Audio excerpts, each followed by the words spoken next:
Okay, welcome back. So we're going to talk about the partial fractions now. So there are four main ones. So the linear factors that don't repeat, linear factors that do repeat, and factors, quadratic factors that are reducible and non-repeating. It's very difficult. And the one that I told you guys to skip is the quadratic factors that's irreducible and repeating. Okay, this one's very difficult. So in that case, we're going to skip that for now. So we're going to work through these ones first and see and let's go with it. Okay, so a quick revision of what partial fractions are is that supposedly this is what you want. This is 4 over x squared minus 1. You want to find two equations where you factor the denominator where they don't repeat, and you want to find what a and b are. Okay, so the first example that we're going to use is this one. Okay, so my integral of 4 over x squared minus 1 dx. In that case, we want to factor and determine what is a and what is b. Okay, so in that case, what you need to do is multiply, set this up like this, and then have the denominators that don't repeat, and then your a and b on top. For this one, this is non-repeating linear factors. So in that case, it's just going to be a and b here. If it's quadratic, we'll see later, it's a very different story. So for now, a times the denominator of this one plus b times the denominator of this one, and when you multiply them together, that must equal 4. In that case, because this is simple, you plug in x equals 1, that means this disappears, you're left with b times 1 plus 1, which is 2b, is equal to 4. So in that case, b is going to come out as 2. Now, if I said this one is x equals negative 1, this one disappears, you're left with your x. So negative 1 minus 1 times a equals 4, that means it's negative 2a equals 4, so that means a is equal to negative 2. So there we go, we found out a and b, those are your coefficients. So that means if we break this down, 4 over x squared minus 1 into this, you end up with negative 2 over x plus 1, that's what a is, and 2 over x minus 1, that's what b is. Okay, so now we've broken it up. As you can see here, we can rewrite this whole integral as negative 2 over x squared plus 1 plus 2 over x minus 1. And these two functions here are very easy to integrate because they are logarithms, simple logarithms. So in that case, let's factor the 2 out, because those are just constants. And then you can switch these around, and just because it's a minus, don't let that minus fool you, because that just means it's just a constant of integration. No, that's just a constant. So that means if you pull it out, you end up with, integrate this, you have negative 2 ln of x plus 1 plus 2 times ln of x minus 1 plus c. Now, we can use logarithm properties to simplify this as one single logarithm. That means we switch these around, so minus implies division. So that means we have natural log of x minus 1 divided by natural of x plus 1, and that's we have plus c. Okay, don't forget the plus c, it's very important. Now, in case number 2 is the one with the linear factors that do repeat.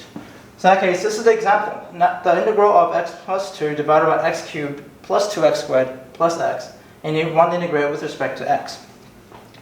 So if you break this down, you factor this, you have x plus 2, and this denominator comes out as x times x plus 1 squared. As you can see, this is a repeated factor because it's squared.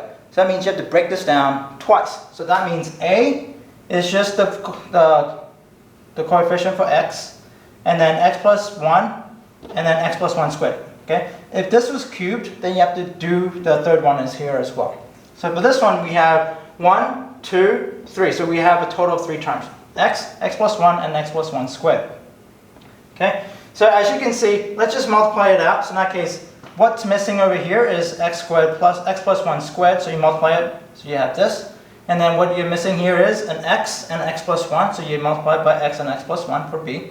And then c, because this is already the highest, because this is a repeated one, so that means just multiply by x. So you have x plus 2, which is the numerator for the other one.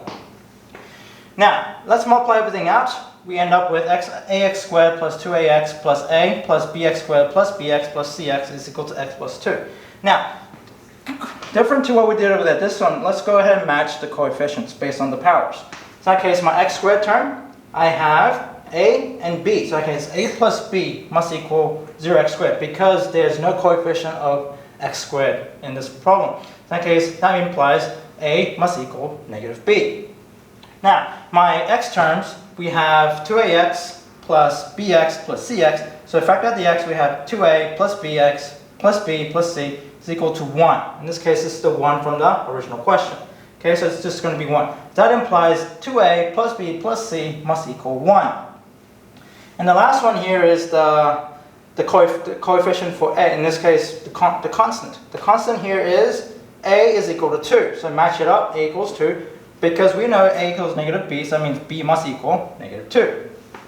And backward substitution, we end up with c equals negative 1. So essentially when we have this set up, this is all about simultaneous equations. You can use matrices to solve that.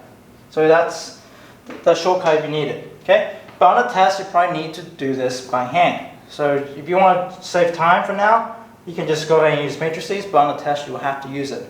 You have to do it by hand.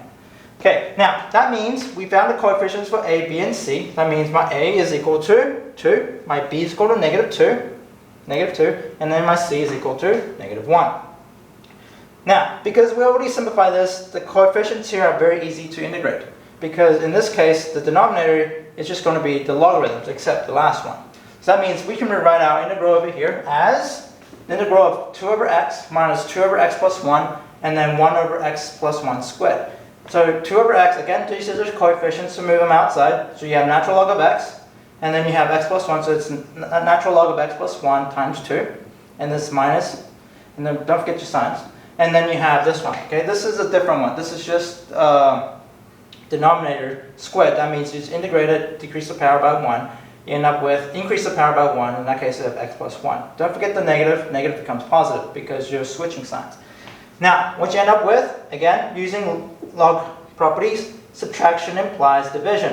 So that means factor the 2 out, you end up with natural log of the positive 1 and then the negative 1. So in that case, natural log of x over x plus 1. And then last but not least, 1 over x plus 1 is, you can't simplify it further, plus c. Okay, and that's it. Okay? So the next thing I'm going to do here is going to be on the quadratic factors that are irreducible and non-repeating. Okay? Be warned though, this might take up the whole board. Okay, so just for your information, it takes a lot of practice, and that's it. Thank you. See you in a bit.